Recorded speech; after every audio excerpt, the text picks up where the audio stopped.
you must have a clarity on what we meant by company. We are in a position now, there is crystal clear meanings and definitions with regard to the company. Earlier, when you are not having a Companies Act 2013, you can view what can be a company. But now everything is defined. The greatness of Companies Act 2013 is, even though we had Companies Act 1956, company has not been defined. We used to understand by various court decisions and dictionary meanings. But Companies Act 2013 has defined. So therefore, wherever you want to be in a placement, you are in a company. And what do you mean by company is a company which has been registered under the Companies Act 2013 or any other previous acts. Please be careful. When you are in the Companies Act 2013, we are in 2016. Already a bill has been passed for the Companies Act 2016. And Companies Amendment Act 2015 is already passed. So whenever we say Companies Act 2013, we have to update with regard to various amendments acts of the Companies Act. Just in June 30th, I think, the Companies Act Amendment 2016 has been put to as a bill. Once we get the assent of the President, it becomes an act. I want to give you highlights of the act. First and the foremost, I said as a company has been defined, so also the role of sole trader has been limited or restricted now. It's not we want to discourage them, but we want to make them as companies. Please don't ever call that is, I have inherited my business, therefore I am doing a sole trader or a family business. There is a new concept called OPC, that is one person company, that anticipates that even an individual who is doing a business, he can register with the register of companies, get himself as a company. But legally, if you see, for making a company to be registered, there must be two, at least two.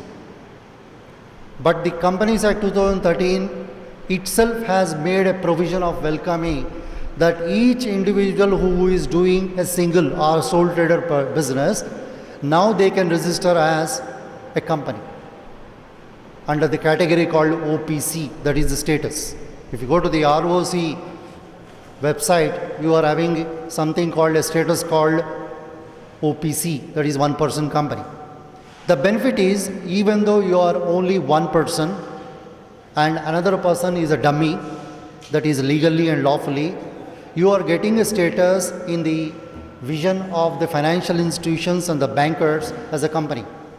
So whatever the banks which you are funding on audited balance sheets and the books of accounts, on the books of accounts of the company, so also an individual can get the funding. So we need not be worried about FDI in retail. If the FDI in retail is coming, it is in millions of dollars. You are not suppressed. You can also get in Indian rupees in crores. Only thing is you get registered.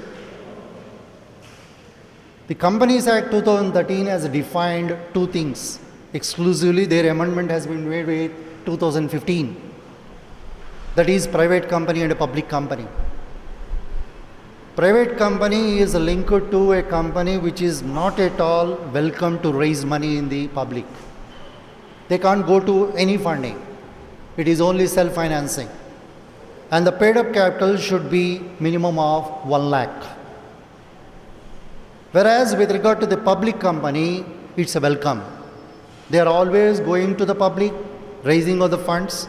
They can go to financial institution, raise their funds. But the paid up capital should be minimum of 5 lakhs.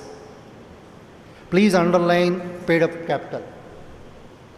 The Companies Act Amendment 2015 has removed the term paid up capital. There is no condition as such to call or qualify to be a private company or a public company. You must have at least paid up capital. So whenever you are having, you call, I got a company, are you in a private company or a public company? The test is only if a company has raised money from the public, that is through the instrument called equity shares. These are listed. If the company is not listed in the stock market, that is a capital market, it is a private company. If the company has raised money through the equity shares, they will be listed in the stock market, whether it is the National Stock Exchange or Bombay Stock Exchange. Then it is a public company. Please don't mistake public company with government company. Like you are having ONGC, GAIL, NTPC, SAIL. These are all public companies. And when you say, is it a government company? That's true, it is a government company. But the moment they have raised money to the public, through the public, they got a characteristic feature called they are public company. So don't ever view, if any person has asked whether a ONGC or GAIL or IOC is a government company or a public company, don't ever say it is a government company. Because they have already raised money through the public, they got the character called a public company. And all the time recruiters will be sitting on you only whether you are having a clarity, whether you are a marketing, HR, finance or operations. Because you want to join in a company, you must have a clarity. And government company is a totally different footing. It is no link to the public issue.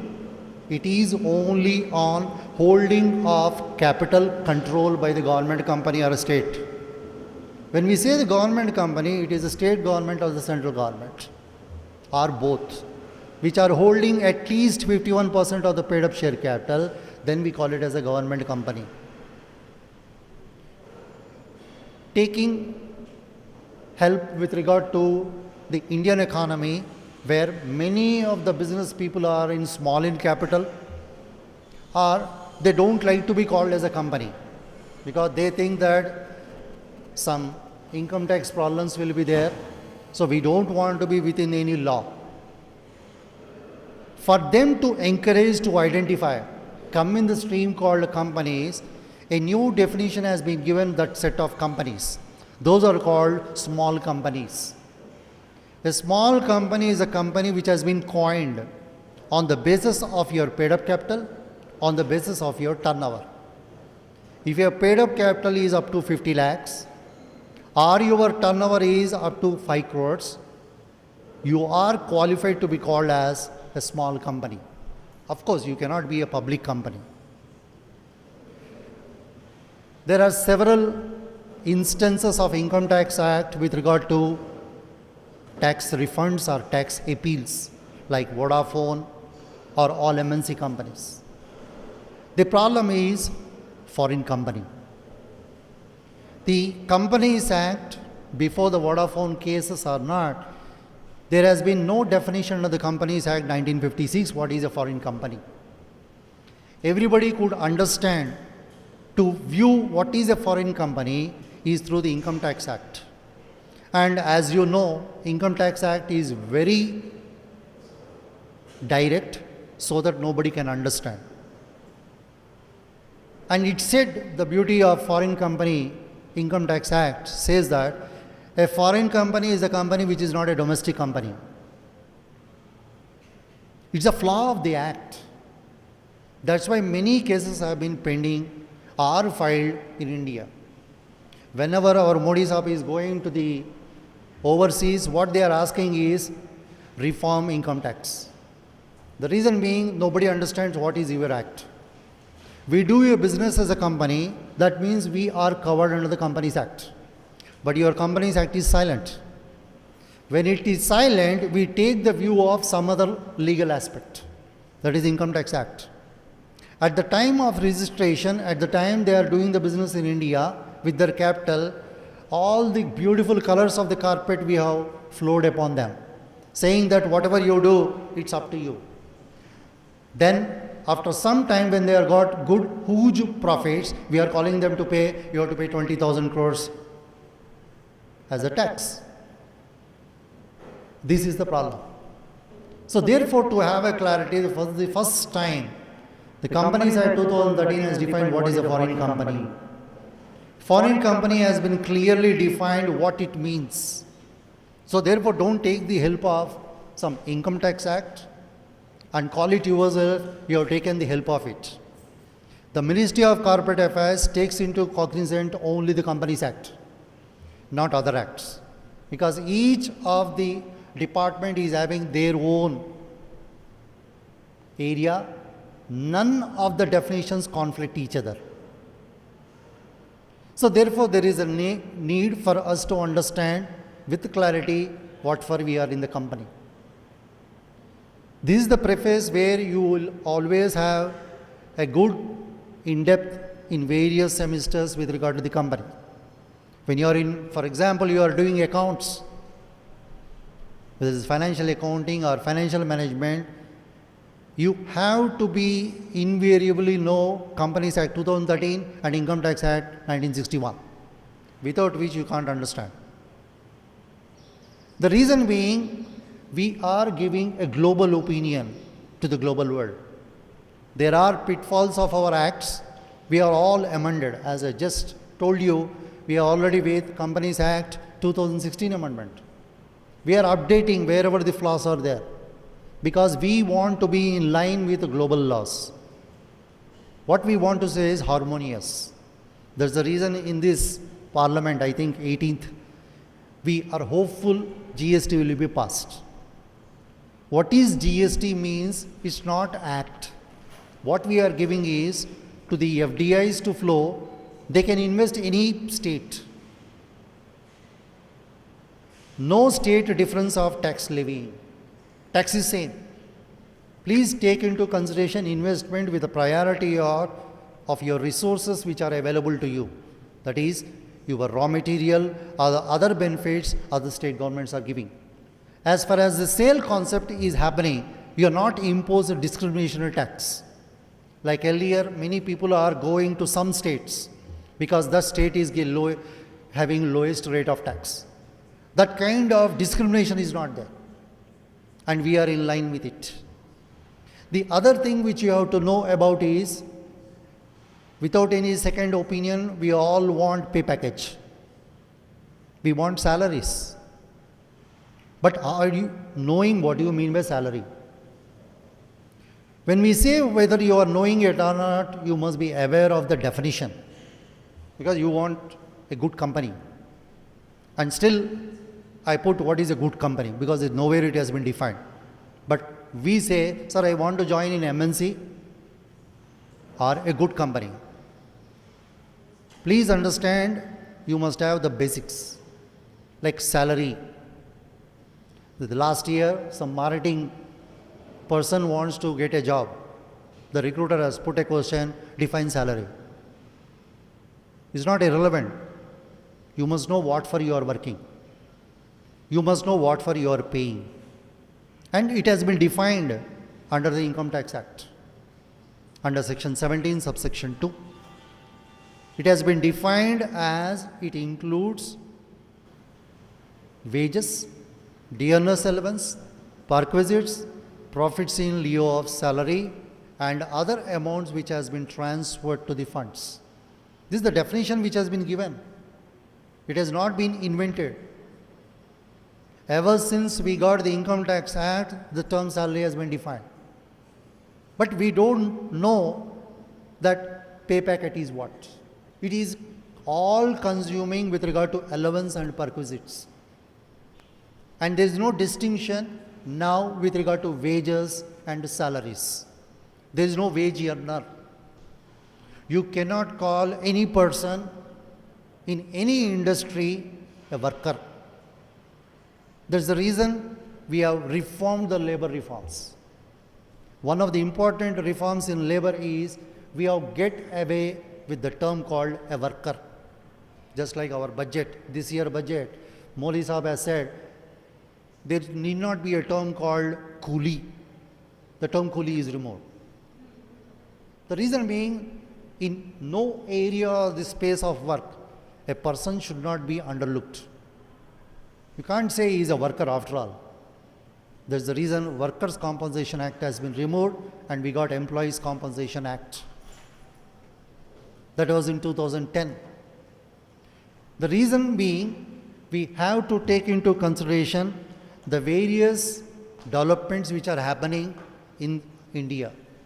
Because that is the environment you will be working ultimately. And you must be updating yourself.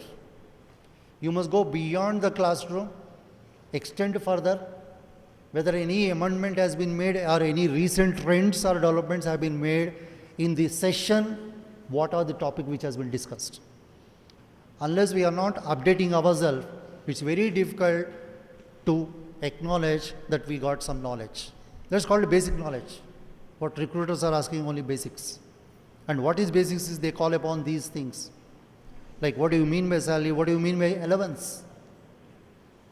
Allowance is something linked to the cost of living. That's all. Any payment which has been paid in addition to the salary is called allowance. It's a fixed quantity of money. I can quantify what is the amount you are going to pay me, or I am going to receive along with the salary some additional amount. If I know it quantifiably, which is not varied, that is called allowance. Whereas a perquisite is something, a facilitation, which I am providing or acknowledging the fact you are doing in a different environment in which you are doing. That's what we call it as a perquisite is an extra, something benefit which we are going to give. These are the typical terms which go with regard to your Companies Act or with accounts or with regard to your labor reforms. Another most important thing is there is a typical term called a domestic company and Indian company. Please understand both are different. Please don't use them as synonyms, both mean the same. No. A domestic company is a company which includes Indian company. Please be careful. Domestic company means Indian company. And what we call it as an Indian company means it has to be registered in the Companies Act. Today, we should not say Companies Act 1956. We can say Companies Act 2013 or any other act. So whatever the earlier acts were there, which are calling you to get yourself registered, you are to be called as an Indian company. Depending upon your domestic company and your foreign company, the rates of taxes are fixed under the income tax annually. Please be careful, there is no tax rate for a company. Wantedly, a person will be putting in question what is the tax rate of X company. There cannot be any rate of tax for a company because the Annual Finance Act has not given any rates of tax for a company. The rates of tax for domestic company and foreign company are given. You have to be very careful. Because what we mean is domestic company, for which there is certain called, as you have seen the earlier budget, rationally we come down to 25% over a period of 5 years. And when it is a foreign company, there is a different rates of taxes. That is a higher rate, 40%. In some cases, it is 50% also. So please be aware of this distinction. There is never a rate of tax for a company because the tax rates are fixed by the Finance Act of each year. And the tax rates are never fixed for a company, it is only for domestic company and a foreign company. And when we call what is a domestic company, that's what I said, if you are an Indian company. It's not like that. It includes further something which is more important. It says that if you have made any arrangement out of your profits to pay dividend and tax in that year in India, you are called a domestic company. So if you go and study in depth, it might be calling you to understand that you might be a foreign company where you are paying 40% tax, but you forgot yourself registered in India. And whatever the profits you are getting in India, you are making your obligation to pay the tax in India out of whatever the profits you got it, and also you are paying the dividend obligation to the equity holders, even though you are a foreign company, basically, because you are within the term called as defined the domestic company, the second end, that you got the profits and you are distributing within the end, you can call yourself as a domestic company. If you plan like this, you are paying tax at 30% or 28%, and down the line you might be at 25% by 2019. So a foreign company can also be a domestic company. Please be careful. Don't take foreign company means a company which has been registered outside India. Don't mean a foreign company is a company which is not a domestic company. Companies at 2013 amendments were so, they made much clarification. Because we switch on the TV, we talk about tax havens. Tax havens are the areas where no source of income has never been called, or at least not questioned by the countries where you are doing business. They are all being set to right now. There is nothing called tax haven. Whatever the Mauritius route, you got it. All have been streamlined now. Even though the Mauritius country may not be asking the source of income, but it is having a connection with the land of India. We deem it as place of business. Therefore, you have to pay tax. You may not be doing the business, but you are having a place of business in India. Simply because you know that there is a country where they never ask you the source of income, nor make any disclosures of books of accounts, you are enjoying.